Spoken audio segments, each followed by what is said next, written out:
thrilled to share some exciting news with you all. Adgully has partnered with Dentsu and LOCO for their white paper on in-game advertising and monetization.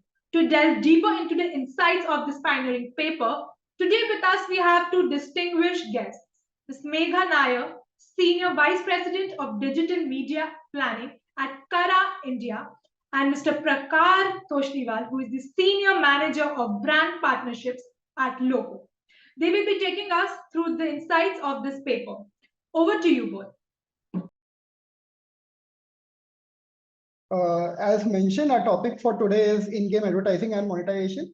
So ideally, we will be covering across the industry who all are the stakeholders and what kind of monetization techniques are they using right now. And then later on, we will deep dive into the specific case studies of how brands have effectively seen results of their campaigns with gaming. So now moving forward, so when we look at the global industry as a whole, we see that they did almost $350 billion worth of revenue in 2023, which is even higher than the music and movie industry combined. So Hollywood movie industry and the music industry combined. It is projected to increase till 450 to 500 billion into 2027, and which is significantly higher as compared to right now. The major impetus is being provided by mobile games and in-game advertising, as you can see. And wherein the major four growth drivers for this industry are smartphone penetration, wherein the industries which never had access to internet and smartphones are able to access it right now and then are able to play mobile games, etc. That is one. Then there are quite of innovative monetization models being introduced, wherein freemium, pay-to-play, in-game advertising, etc. are being launched. Then third and fourth are really on the similar lines, wherein because of a shift from the traditional media to gaming, we are seeing a lot of disposable income being utilized within this segment, which is also a reason why we see such a growth in this market. Now, it's not just that the global markets are seeing this, but also the Indian trends are similar. So by 2027, it's projected that almost 50% of the population would be a gaming population, wherein India would have 800 million gamers in the next 4 years, which is quite huge. In 2023, we see almost 500 million gamers in India, wherein almost 24% conversion is to the paying user, which essentially means that if the overall Indian population is, let's say, X, almost 36% of people are gaming right now, wherein 8% of them are paying users. Now we move ahead to Dentsu gaming services. Yeah, I think before you play the video, I'll quickly like to talk about it.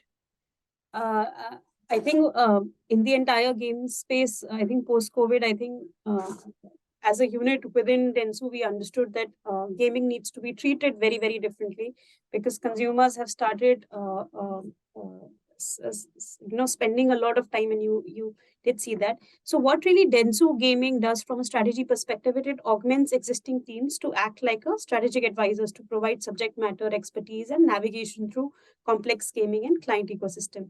We actually break a lot of incremental value by fostering, mutual relationship between the game publishers, partners, and platforms. What we also do is from an activation perspective is that we connect a range of professional services spanning media, creative, CXM in markets and across regions to provide clients a flexible modular approach based on project needs. The other thing, as part of the Dentsu gaming system that we do is the IP development. Through strategic investments, Dentsu Gaming actually provides means to produce, develop, and monetize intellectual property such as original games, content, and events.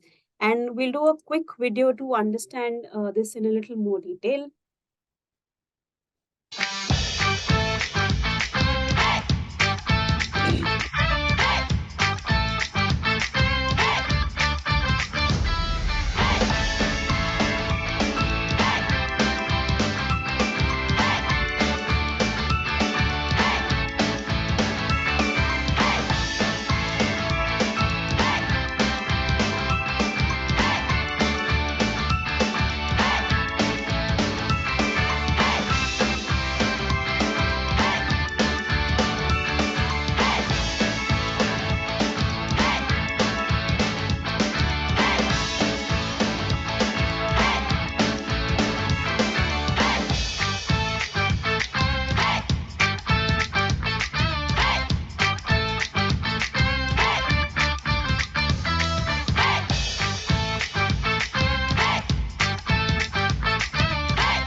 Yeah. I think quickly getting into understanding that what we've done with this Dentsu gaming sphere specifically. So we clearly believe that every impactful piece of content activation experience is driven by a thorough understanding of the consumer and their behavior.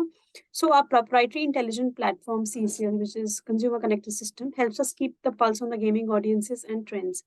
Uh, at Dentsu, we make sure that consumer intelligence is at the heart of everything that we do. We invest in gaming specific research with a focus on building truly actionable insights.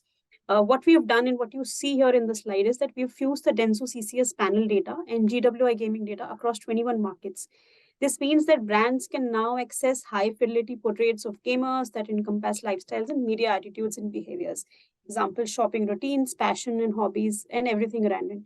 So the fusion really opens an in-depth of insights directly available for strategy, planning, and activation. So imagine you can understand this is my consumer, you can put it in the system, and then you can get your plans activated also.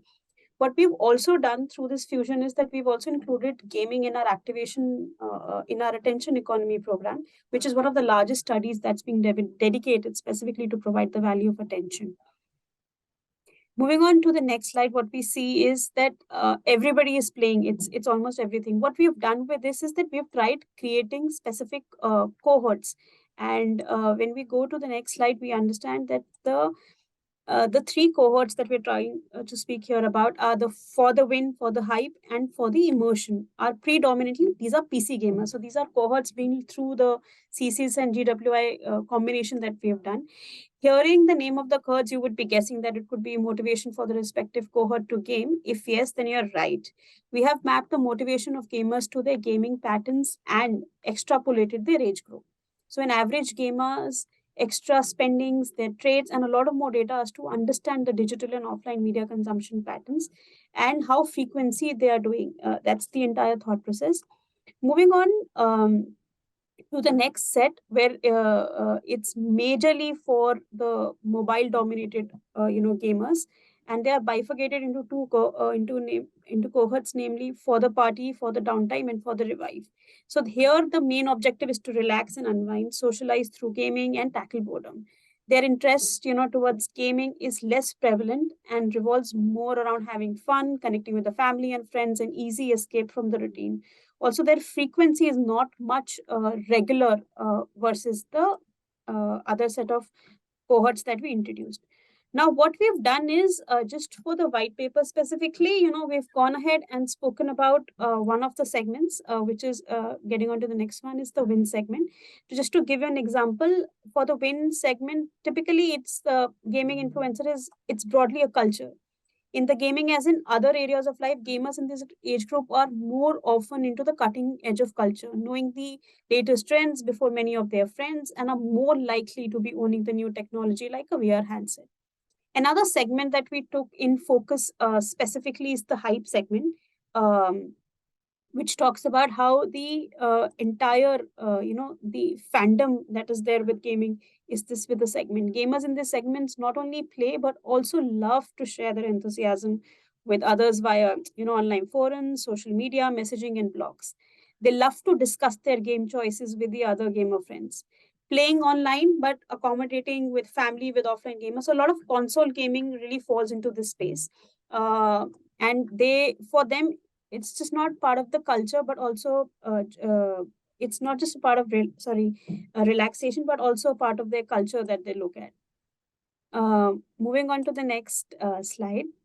Yeah, so we have seen that the market is huge. We have seen that the market is going in the right direction.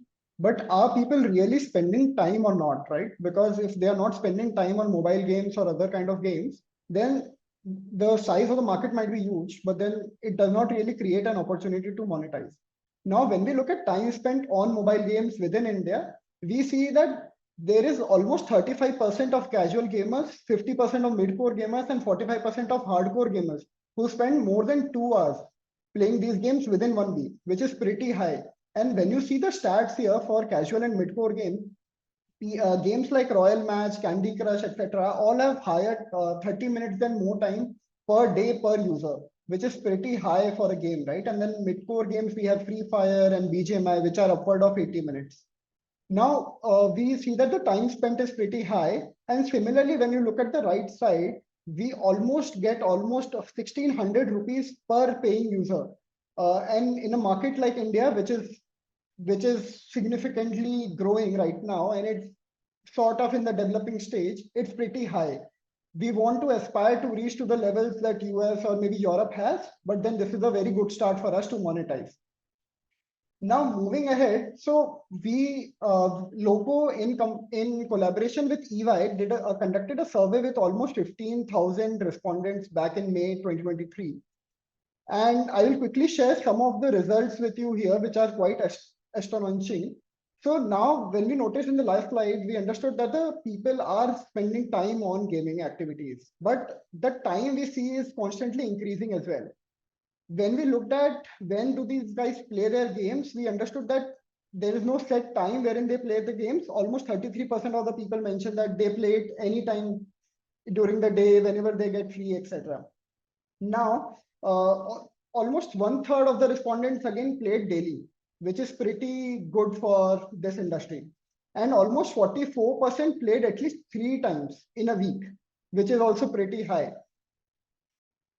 Now, we understand that the time spent by these users is increasing, and these users also understand and are comfortable with subscriptions. They are also they also understand what kind of content is there within the games, and they are ready to pay for the content as well. So when we understood this segment, we understood that almost 50% of the respondents were willing to pay for in-app purchases, and almost 2/3 of the respondents were either willing to spend or already had a subscription prior to this. Now, we understood that people are also comfortable with spending and are comfortable with the notion of subscriptions and in-app purchases. And there was quite one notion which almost everybody, including me, had, that during COVID, we saw a peak in the consumer usage. But would that usage hold after COVID is, let's say, normalized? But to our surprise, it did hold, and the results were astonishing here, wherein we saw that almost 50% of the people said that their time spent on the gameplays increased in 2022 as compared to 2021, which was a very positive sign for the industry. And 35% of the respondents mentioned that they almost watch live streams daily, which have now resulted in creation of a new category altogether in India, which is live streaming platforms, wherein gamers are now hanging out, they are chilling, they are socially interacting with their friends. Now, to look at the whole industry overall, we understand that we can divide it into 4 different parts. Developer publishers being one, who majorly build the game and then they market the game so that the user adoption is as high as possible. Then there are event organizers, which execute the on-ground tournaments, they conduct the on-ground events so that more and more people are aware about this game and create an ecosystem around it. Then there are esports organizations that sponsor their players, they sponsor their teams to play these tournaments. And then there are streaming platforms like LOCO, which make sure that these tournaments, these events are distributed to as many people as possible across the globe, right? Now, when we look at the different monetization possibilities or opportunities for an advertiser across these 4 platforms or 4 stakeholders, these are quite different. So when you look at a developer and publisher, you see that there are in-game advertising, there are in-game purchases, etc. available. While event organizers and esport organizations, they will provide you opportunities with broadcasting deals, they will provide you sponsorships, they will provide you merchandising, etc. And with streaming platforms, it's completely different, wherein they will provide you in-app advertising on their platform. They will also provide you value-added services, etc. Now, historically, when any advertiser wants to target gamers, the first thought is targeting via the games, because that is where they are spending their time and playing the games, right? But historically, we have understood that it gets very difficult for brands to advertise, given there are no targeting mechanisms within a game which are standard. So you can integrate in-app at some particular moments, but then you don't really target a particular user that you want to according to your target group. And most popular games don't even offer the standard ad formats like banner rewarded ads, because these are premium to play or pay to play models, right? And they don't want to hinder the user experience with advertisements. Now, while we notice that this is a possibility, but there are quite many hindrances here. for a brand to integrate within a particular game, the lead time is very slow, lead time is very high, then ease of integration is very difficult because you have to then get into the technical aspects of it. And the ad formats are very limited. Whereas targeting via a platform like ours, wherein all the gamers are already present and watching the content daily, we see that the ad formats are standard, then there are straightforward integration mechanisms. Now, gaming is no longer a solitary sport, and it has now become a spectator sport for platforms like LOCO, making it much easier for brands to reach these spectators. Now, we will quickly discuss few innovative case studies of brand integrations which different brands have done across ad formats and different stakeholders. Now, on the first slide, I will be talking about in-app integrations with these games wherein brands have integrated within the game itself. So when you look at a McLaren and a BGMI partnership, McLaren sponsored and made skins available of their cars within the game, and it was quite popular amongst the youngsters who was their target audience. Then when you see the screenshot here, KFC did a whole level of integration here wherein they made the building interior such that when you enter that building, it will look like you have entered a KFC store. And with NBA 2K3, Nike sponsored their sneakers, wherein whosoever is playing that NBA 2K game, you will see sneakers by Nike, and they launched their upcoming collection there so that people are more aware about their games. Now, coming to the next part of three case studies, when you look at Louis Vuitton, they sponsored the whole case of the trophy of League of Legends game, wherein the case was with LV flair, and then the high-tech elements were inspired by the League of Legends gameplay. Coca-Cola, on the other front, when they were launching their Bite limited edition flavor in US, what they did is instead of going all out on ground, they promoted their drink within Fortnite, and that is where the gamers were quite attracted to this drink. Gucci, on the other hand, did a partnership with Roblox, wherein they had a whole store within the game, wherein people can enter that store, they can understand what kind of clothes do they have, they can try those clothes, and even buy those clothes. So quite a mix of different advertising across the formats, right? Now I will slightly come to esports organizations and the event organizers here. So recently, this is an Indian case study wherein Gillette partnered with 8-Bit Thug, who is an Indian gamer. He hosted a talk show with other 10 gamers wherein Gillette sponsored and wanted to show how smooth the conversations were, similar to how smooth Gillette Razor was. And primarily because gaming right now, the kind of gaming audience 8-Bit Thug targets is male driven, Gillette saw really good results there. So the total views for those campaign were 11 million and the impressions were above 50 million there. And similar to what McLaren did with BGMI, Mercedes-AMG did with Forza Horizon 5 game, wherein all the cars were sponsored by Mercedes, and Mercedes launched their upcoming collection within the game so that people could get a feel of the car and the look. Now coming to an esports organization like G2 Esports, which is a famous esports organization across the globe, they did a partnership with Ralph Lauren, wherein Ralph Lauren was the official outfitter of the G2 organization, and they also launched a special line for G2 Esports. Now these were recently concluded BGMI LAN events in India. So the first one is a partnership between Hyundai and Nordwind Gaming organized BGMI Master Series, which was held in Delhi. A Hyundai venue was recently launched and they wanted to promote their car there. So this was the launch which Hyundai did, wherein and it was also broadcasted on LOCO, which almost saw 70 million views across the tournament duration, and with a peak concurrent viewership of 300K. Now, Zebronics did a partnership with Sky Esports, also an Indian tournament organizer, recently in the last month, wherein they held a booth, organized giveaways, and they also did meet and greets with the audience there. Now, on the right-hand side, you will see that most of the brands across the globe have partnered with esports be it luxury cars, be it affordable car units, be it Pepsi, be it Red Bull, etc. So the kind of reception brands are having from the gaming community is pretty high, and hence there is high retention and there is also high acceptance of this gaming community.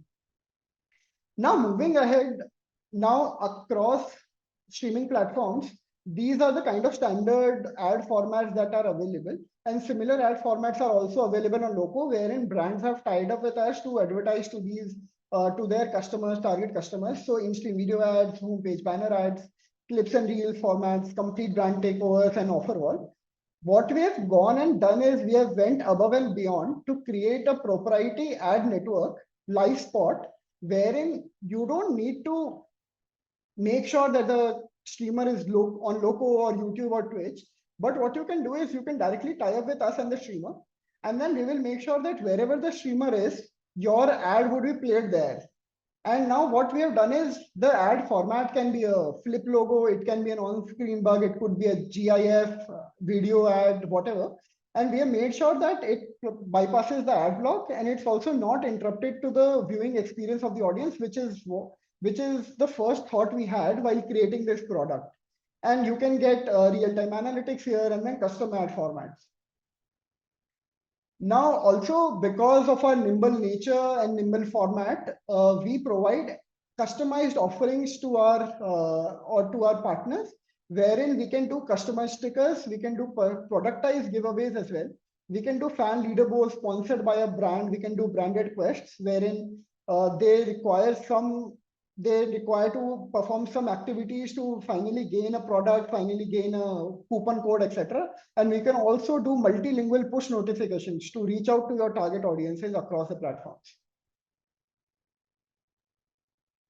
Yeah, I think while Prakhar talks really about the kind of stuff that's being available, it's important to get the consumer's take also. So 77% of the gamers said that watching an ad was their preferred method to progress in a game, with 52% recalling that ad. So this definitely gives us the notification that gamers do not really get irritated with ads, but if it has to be in contextual, they definitely don't mind watching an ad instead of really going ahead and paying for it.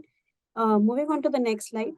These are also some ad formats that Prabhakar also spoke of, but from a gaming perspective. So there are a number of diverse formats that brands can leverage to connect natively within gaming, all of which can drive awareness and recall in a non-intrusive manner. But I think most importantly, what we want to talk about is that all of the in-game formats above drive attention, but it's actually the blended in-game formats that are the reason gamers are so positive about advertising. This is because they offer a uniquely non-disruptive and a seamless experience for gamers. The key advantage for in-game formats is that they offer, realism. Moving on to the next one. Now I think the bunch of stuff that we're going to be talking about are the set of gaming's case studies that we've held at Dentsu Gaming. The first one that I'm going to be talking about is something that we did last year.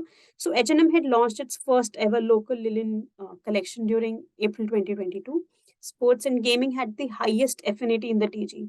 With the IPL season on air, men's TG was concentrated mostly on the live matches. However, we analyzed the quick insights that the gaming, just through the gaming trends, that the rise of the daily active users in cricket games during IPL increased massively. So just to leverage gaming as a substitute, what we did is we partnered with Frameplay and used the in-gaming platform to efficiently reach the target audience of H&M's men's linen range with a high impact in-game placements. You can see it's being surrounded completely. Frameplay was the exclusive partner, and we were able to leverage high visibility attention and grabbing placements. And we also did see a double-digit lift in terms of the metrics that we had put. And if the same kind of exercise actually had to be done on an actual traditional media or in the IPL itself, it would be much costlier. But because we were able to do this, we were able to see a massive increase in the brand lift. Moving on to the next case study. This is quite an interesting one and very, very close to my heart is, as Taliban took over to Afghanistan and banned women from playing cricket, everyone wanted to fight against it.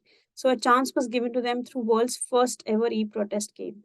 So we partnered with Global Esports to present, the protest match. On 3rd of April, when ICC Women's World Cup finals were taking place, for real, Afghani women cricketers got the chance to play it virtually. As a sign of protest, every player was created and designed down to the last detail and got them to play the finals that never really actually happened. When the word spread, there were gamers, esports influencers, and cricket lovers joined in support, booked their slots on the microsite, and live streamed their games. Gaming protects took to the primetime news, and then it was also something. While the game was banned, the team did get a chance to play the game. If we actually go to the next one, we can see the video also. Afghanistan women cricket teams cannot play for Afghanistan or for international cups. There's no cricket for Afghans.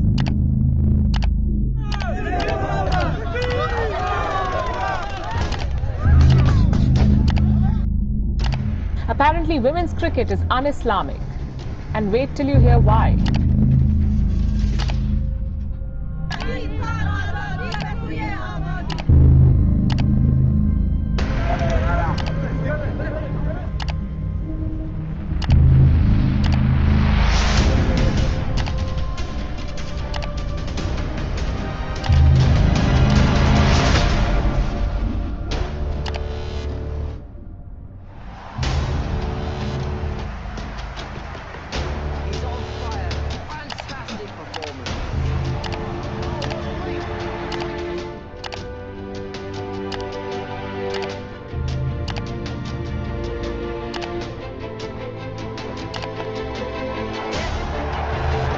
Runs. The bowler will know that ball deserved to be smacked to the boundary.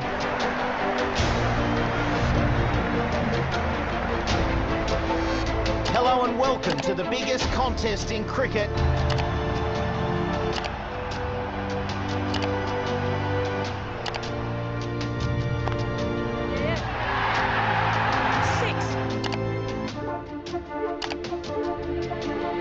It's about a match that could have happened because Afghanistan team could not play in the finals, right?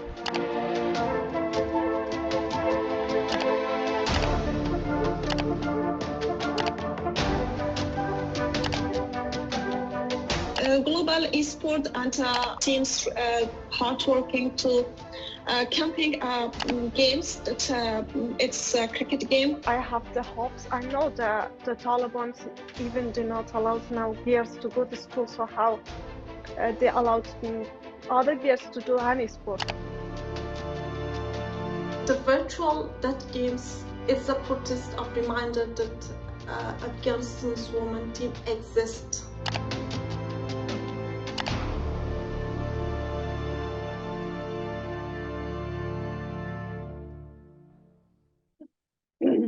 Moving on to the next and the last case study that we're going to be talking about. So this is about the Pizza Hut cheat codes that we did. So last year during 2022 FIFA World Cup in December, Pizza Hut Malaysia actually faced off competition for the annual Cheesy Poppers pizza promo.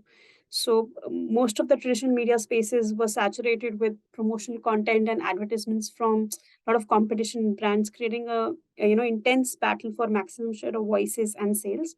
What we did from a insight and strategy perspective is that we changed the playing field and took the game to a new audience. A month before the 2022 World Cup, we spotted a rapid increase, in the mobile football game downloads. This pointed us to a new captive community of about 1.2 million active gamers who are very passionate about football as they're about gaming and snacking. So we reached out to these gamers by identifying a unique behavioral pattern. They love to recreate the score lines of live matches on virtual playing fields. So this gave us the perfect opportunity to stay relevant with these audiences and seamlessly integrate the brand into the footballing conversation. So now what we actually did, we entered a cheese codes, a non-destructive hack that increased gamer anticipation and in turn, boosted the Cheesy Poppers pizza order. We created, multiple codes by combining pizza toppings with the player names. So Mbappe in France would be Mbenio Ranio, Cristiano Ronaldo would be Crispanio, and similarly many more others. And from an execution exact perspective is that we dropped a relevant code on in-game as a dynamic on boards wherever a goal was scored by the same player on live TV. So gamers actually could order special pizza combos with just a tap on the interactive board without disrupting their gameplay. By partnering up with the popular gaming football games like FIFA, Football Manager, Top 11, Football Cup, and many others, the audience in real time on the match days, which actually helped dial up the entire gaming conversations. And this was really taken back to Twitter also. Quickly, actually showing you how the execution happened from the next slide. At last! And a nation will tango all night long! December is Pizza Hut's annual Cheesy Poppers pizza season. The only problem? It's also the World Cup. When traditional media spaces become battlegrounds for QSR brands, how can Pizza Hut gain a slice of the voice? We found an audience who are just as crazy about football. 1.2 million mobile football gamers who love to recreate what they saw on live TV. So we played the game they played. Pizza Hut Cheese Code. A gamified real-time ordering experience in mobile football games. Whenever a goal is scored live, we dropped a unique cheese code in-game on our dynamic A-boards.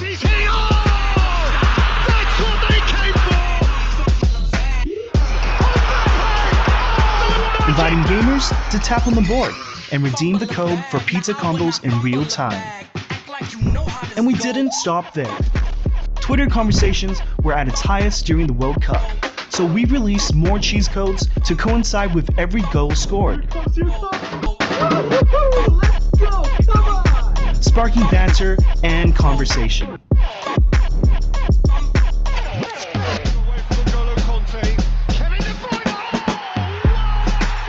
We broke through the media madness and made the winning play.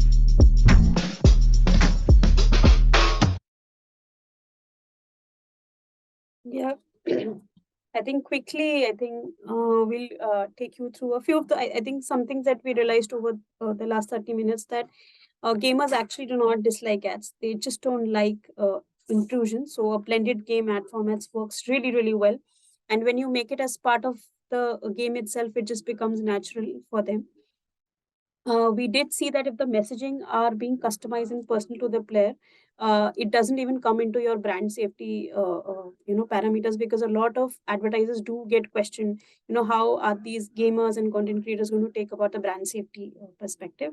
Then also, I think a huge opportunity that we are definitely seeing from a stat perspective, in fact, is that brands really right now cannot ignore the opportunity to reach out women through gaming, because there's a massive number increasing, and it's interesting to see from a casual gamer perspective and from a PC gamer perspective. You do see both the women really coming together and having an active participation. So it cannot be said that it's all men's space.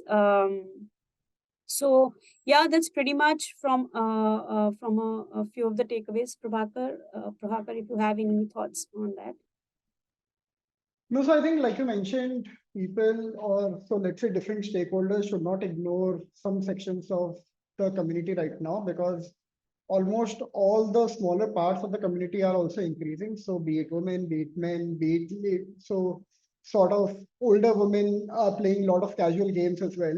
So almost all the segments are increasing in numbers, and the kind of opportunities brands right now have, or even the publishers or the platforms like ourselves have to monetize is quite high. So I think onus is on us to make sure that we monetize the segments and the opportunities properly, so that we grow the industry altogether. So that would be it from my end. Yep. Think we are done. Thank you. Thank you. Thank you for sharing your expertise with us today.